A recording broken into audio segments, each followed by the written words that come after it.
Merci beaucoup, professeur, pour ce webinaire très enrichissant. Et donc, il est évidemment à la fois conceptuel, c'est-à-dire on a un peu une idée de comment on peut procéder, comment on peut utiliser à la fois les autoencodeurs et les CNN, donc les réseaux convolutifs, mais il est aussi technique, puisqu'on voit comment on peut procéder. On voit techniquement, par exemple, la convolution, voilà, comment implémenter. C'est intéressant. Et puis, c'est très utile parce que quand on veut travailler sur un problème, on a souvent un peu ce genre de situation. Les images, par exemple, Oui. voilà. Donc, il faut le denoising et après faire la classification. Ou alors… oui, c'est comme la conception, c'est-à-dire nous avons une problématique, on doit commencer par une conception, c'est-à-dire de résolution. Par exemple, ici, c'est-à-dire avant d'entamer c'est-à-dire l'implémentation, c'est-à-dire du modèle. Pour comprendre qu'est-ce qu'on peut faire. Là, ce qui est intéressant, c'est qu'on trouve qu'il y a moyen de combiner. Combiner soit avoir une seule entrée et puis faire sortir plusieurs informations, plusieurs choses, ou alors l'inverse, avoir plusieurs entrées et combiner le tout, concaténer un peu les vecteurs, ce qui est intéressant. J'ai une autre remarque aussi un peu qui va un peu dans le même sens, un peu dans ce qui est technique. Là, ce qui va être un peu compliqué, bien sûr, si on n'utilise pas Keras comme ça, c'est comment eux, ils font pour la rétropropagation du gradient, le calcul d'accord.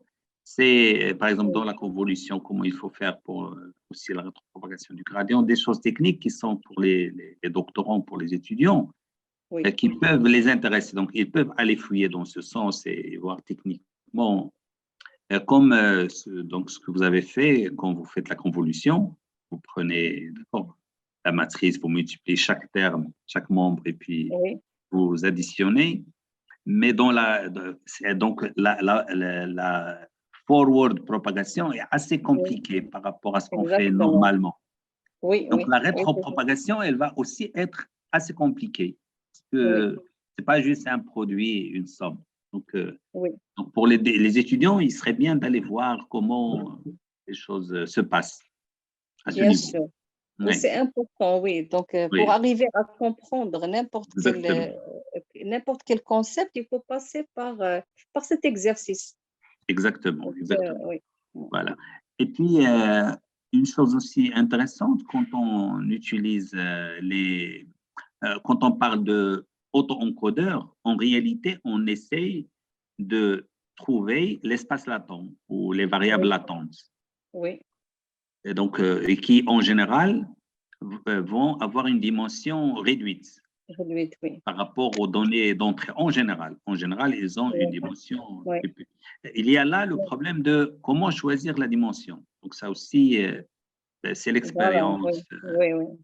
Ou alors ce que j'allais présenter, mais je ne vais pas le présenter aujourd'hui, avec l'optimisation bayésienne, comme c'est un hyperparamètre.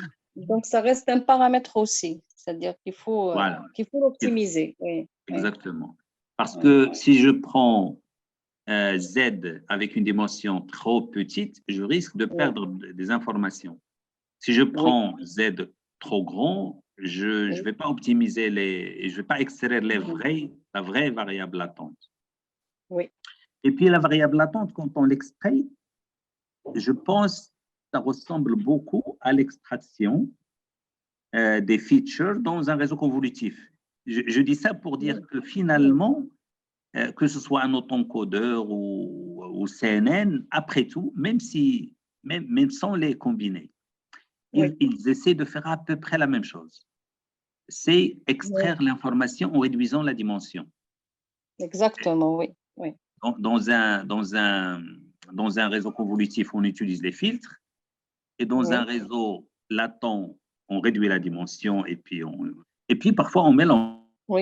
Mais déjà séparément, l'ambition, c'est un peu identique, c'est-à-dire réduire d'accord, la dimensionnalité et trouver des variables latentes. Oui. Oui. Je vais poser une question, professeur. Oui. Quand on prend une entrée et deux sorties, par exemple, ou surtout dans ce sujet, une seule entrée et deux sorties. Oui. Quand on a une seule sortie, on sait calculer la loss function.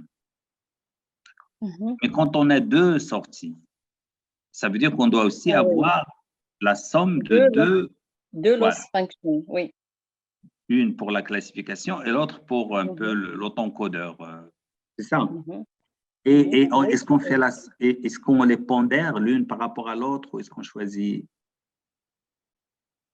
Parce que voilà, donc j'ai cet exemple, le même exemple que vous parlez. Donc ici, nous avons une seule entrée avec deux sorties. Et comme vous voyez ici, nous avons loss function, nous avons deux loss functions. Ah, d'accord, c'est ça. Voilà. D'accord. D'accord. Donc, parce qu'il faut les deux, parce qu'il faut, nous avons deux sorties, il faut que les deux minimisent donc deux loss functions, mais il reste quand même une question.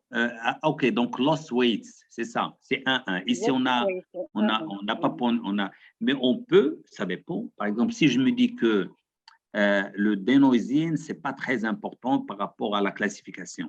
Dans ce cas, je mets 0,5-1. Peut-être au 0,5, au 0,25, 1. Donc, le 1,1, les loss weights, ça peut changer en fonction de ce que je souhaite. Oui, d'accord. Oui. Et puis, peut-être… Il fallait qu'on teste ça. Donc, il fallait qu'on passe par le test pour voir qu'est-ce que ça va donner. Donc, oui. Un autoencodeur, il fait un peu ça. Ce que tu as présenté, nous avons un vecteur input X, par exemple une image d'un chat. On lui applique un réseau encodeur. Même si vous voyez comme ça veut dire des couches, convolutives, etc. D'accord, comme on veut. Et on obtient Z, qu'on appelle bottleneck, et qu'on appelle aussi le code. Le code, parce que c'est le code, c'est la compression de l'information X. Et puis, on décompresse pour obtenir X'. La reconstruction. Et la loss function, c'est la reconstruction. Et la loss function, c'est F indice θ, F, G, phi de X moins X doit être minimal. Pareil. On doit reconstruire avec… d'accord. Par exemple, ce que tu as présenté, le 4. Et en réalité, ça ressemble un peu à cet exemple qu'on peut trouver sur Internet. D'ailleurs, j'ai mis ici le lien.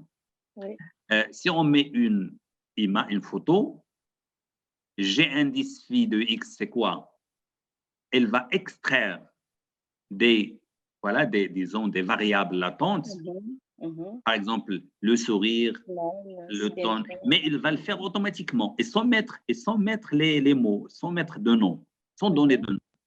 Mais en faisant passer beaucoup de visages, il va trouver un peu les choses qui se répètent, le nez, les yeux, la couleur, les cheveux, etc. Ils se répètent. Et parfois, ils changent selon les personnes. Et quand ça change, c'est que ça contient de l'information. Si tout le monde a quelque chose qui est identique, par exemple, l'arrière-plan ici noir, ne va pas jouer parce qu'il se répète dans toutes les images, donc il est ignoré par l'algorithme, le machine learning, automatiquement. Ce n'est pas nous qui lui… D'accord. Dans la loss function, ça ne joue pas. Parce que ça ne varie pas entre les personnes. Ou ça ne varie pas suffisamment. Donc, lui, il va… Mais là, bien sûr, là, il y a un petit problème. C'est à moi de fixer le nombre de la dimension de la variable latente. Donc, par exemple, si j'avais mis seulement 3, alors j'aurais les 3 les plus caractérisantes, les plus importantes. Par exemple, smile, skin, gender, ou glasses, ou hair, d'accord, mais pas les autres. Donc, je perds de l'information qui parfois il est nécessaire. Je dois la garder. Par exemple, si je perds genre, ça veut dire que dans la reconstruction, je ne peux pas récupérer le fait qu'il s'agit d'une femme ou d'un homme. D'accord, oui. D'accord. Et le décodeur, il fait un peu… Donc, voilà, l'espace latent, c'est quoi? c'est un vecteur de dimension inférieure qui récupère par l'apprentissage l'essentiel de ce qui un peu caractérise les images. Si c'est une classification, quelles sont les caractéristiques les plus discriminantes? D'accord, etc. Donc, si ce n'est pas une classification, parce que parfois, ce n'est pas une classification, on met juste un apprentissage non supervisé avec un autoencodeur, on ne cherche pas à classifier. Là, il va prendre aussi ce qui caractérise ces images qui changent. Donc, qu'est-ce qui est variable? Et voilà, donc, si je prends les vecteurs Z et je les projette dans R à la puissance, par exemple, R puissance 7 ou 8, les points ils vont se jeter comme ça. Là, c'est pour MNIST. On a jeté les points et vous voyez, nous avons le 0 qui se projette ici, c'est-à-dire les autoencodeurs peuvent servir comme aussi pour faire du clustering un peu. Puisque d'accord, alors que les variables latentes, moi je ne les savais pas, je les avais pas. Mais à travers les variables latentes, c'est-à-dire je fais un apprentissage non supervisé, un autoencodeur, parce qu'un autoencodeur c'est un apprentissage non supervisé, continu. Je passe toutes les images, le visage, j'ai 1 million de visages, je le passe. Je prends les Z, je les jette sur, je vais trouver les femmes d'un côté, les hommes, les enfants, les hommes qui sourient quelque part, les femmes qui sourient d'autre, etc. Vous voyez un peu ce qui va se passer. Et puis, je vais trouver les femmes qui sourient à côté des hommes qui sourient.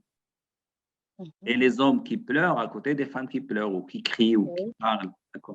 Donc, et automatiquement, c'est un peu le point fort de… Voilà.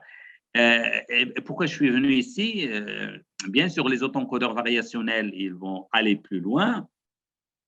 Et puis, le smile, par exemple, ça ne va pas être une valeur, c'est une probabilité, parce que vous savez, tout est transformé en probabilité. Et la distribution de la valeur pour chaque image, dans la distribution de probabilité, ça va aller de celui qui sourit beaucoup jusqu'à celui qui sourit le moins, ou celui que la photo n'indique pas, comme un peu la Joconde ici, la Mona Lisa.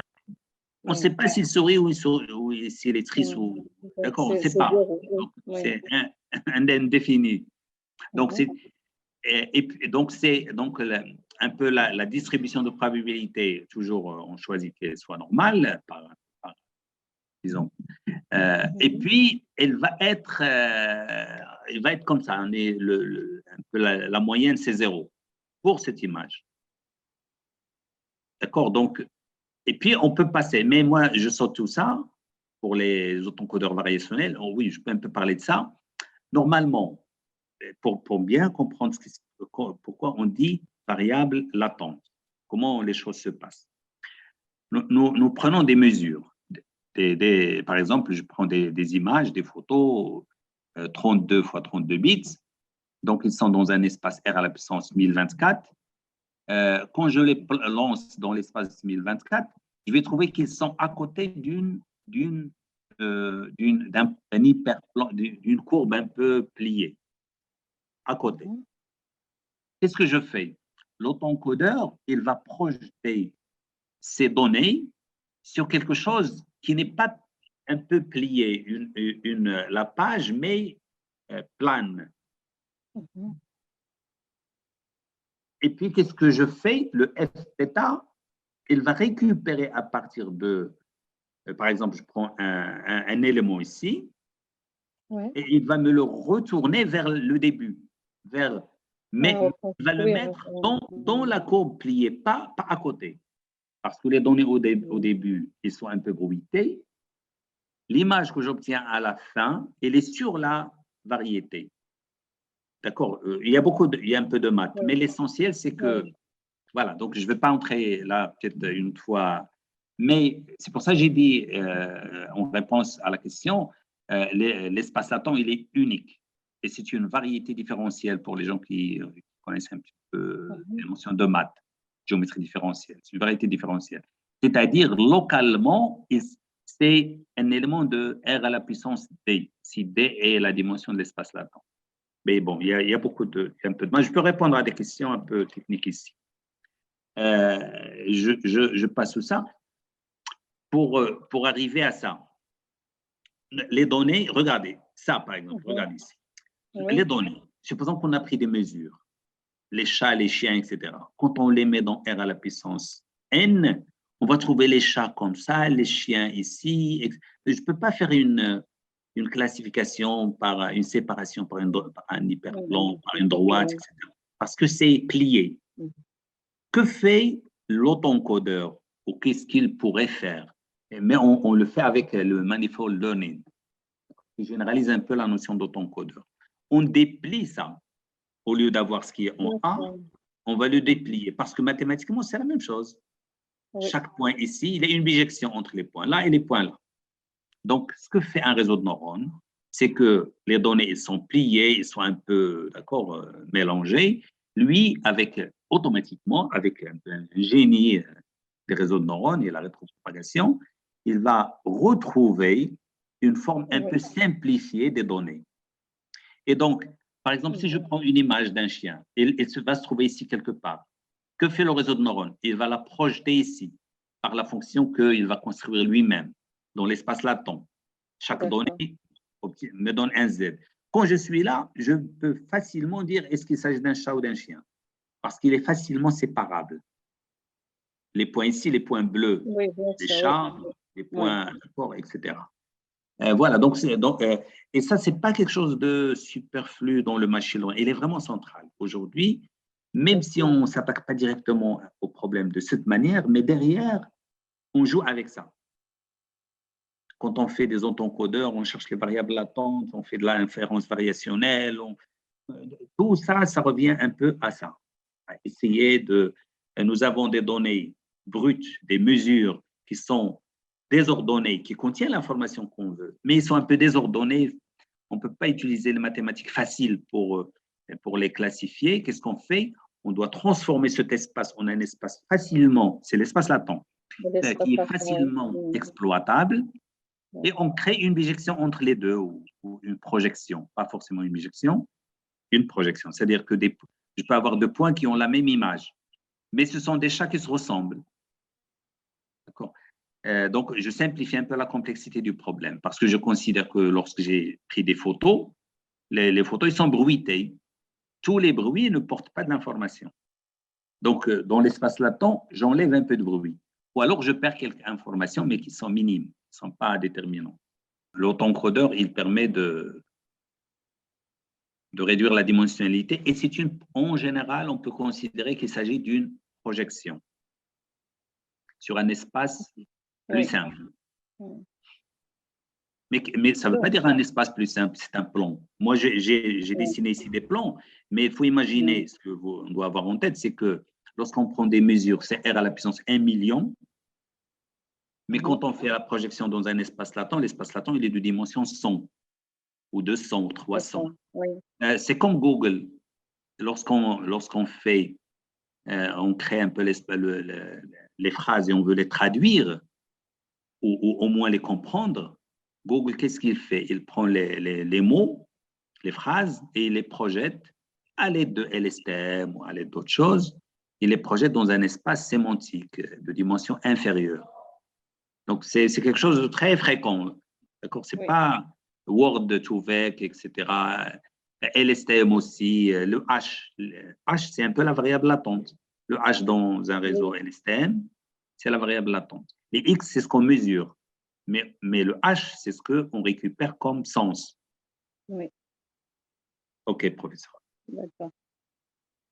Oui, donc pour le calcul de la convolution transposée, donc voici un exemple qui est simple.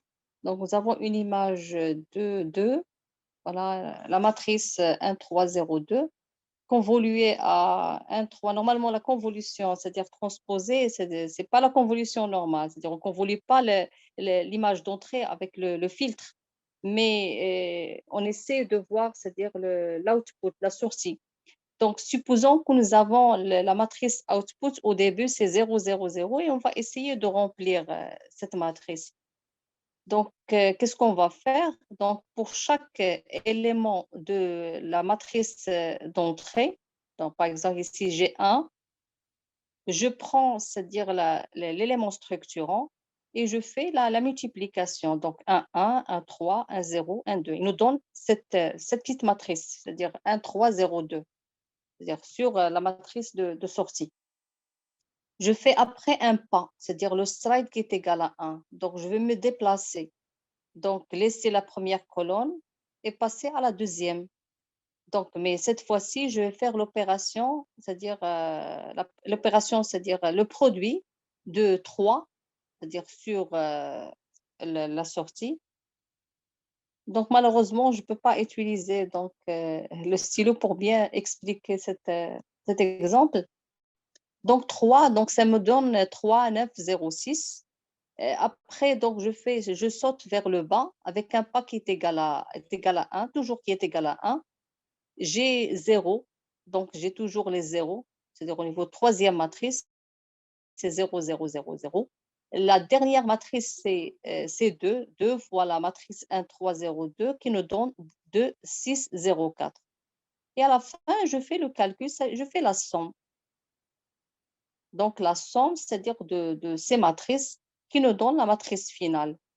Le problème, ça se complique un petit peu lorsqu'on ajoute, c'est-à-dire un padding, c'est-à-dire, par exemple, il y a un padding qui est égal à 1. Alors, ce qui est en gris, ce sont les zéros. Alors, je fais même opération, mais cette fois-ci, une fois j'ai les pixels, c'est-à-dire de filtre qui coïncident avec la couleur grise ou bien avec les zéros, je ne vais pas la prendre, c'est-à-dire je vais pas la prendre en compte.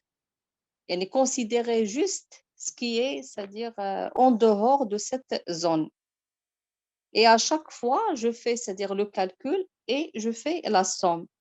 Alors ici, je n'ai pas présenté de la même façon, mais c'est-à-dire pour chaque pixel, j'ai présenté les résultats, mais en passant d'un pixel à l'autre, je fais la somme jusqu'à la fin. Je marque c'est-à-dire les zones ou bien le pas avec la couleur.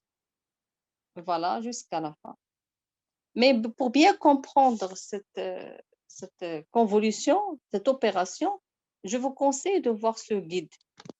Donc, si vous voulez, je peux partager avec vous. Donc, je l'ai. Donc, je partage. Ensuite, je partage le document avec M. Jawed. D'accord, oui, Donc, c'est intéressant. Agricultural Convolution Arithmetic, il est bien expliqué, bien illustré avec plusieurs exemples. C'est-à-dire, donc, il nous donne, c'est-à-dire une idée bien claire sur les deux opérations. OK, donc c'est intéressant parce que il y avait un exemple, il y a beaucoup d'exemples où on a deux entrées et une sortie.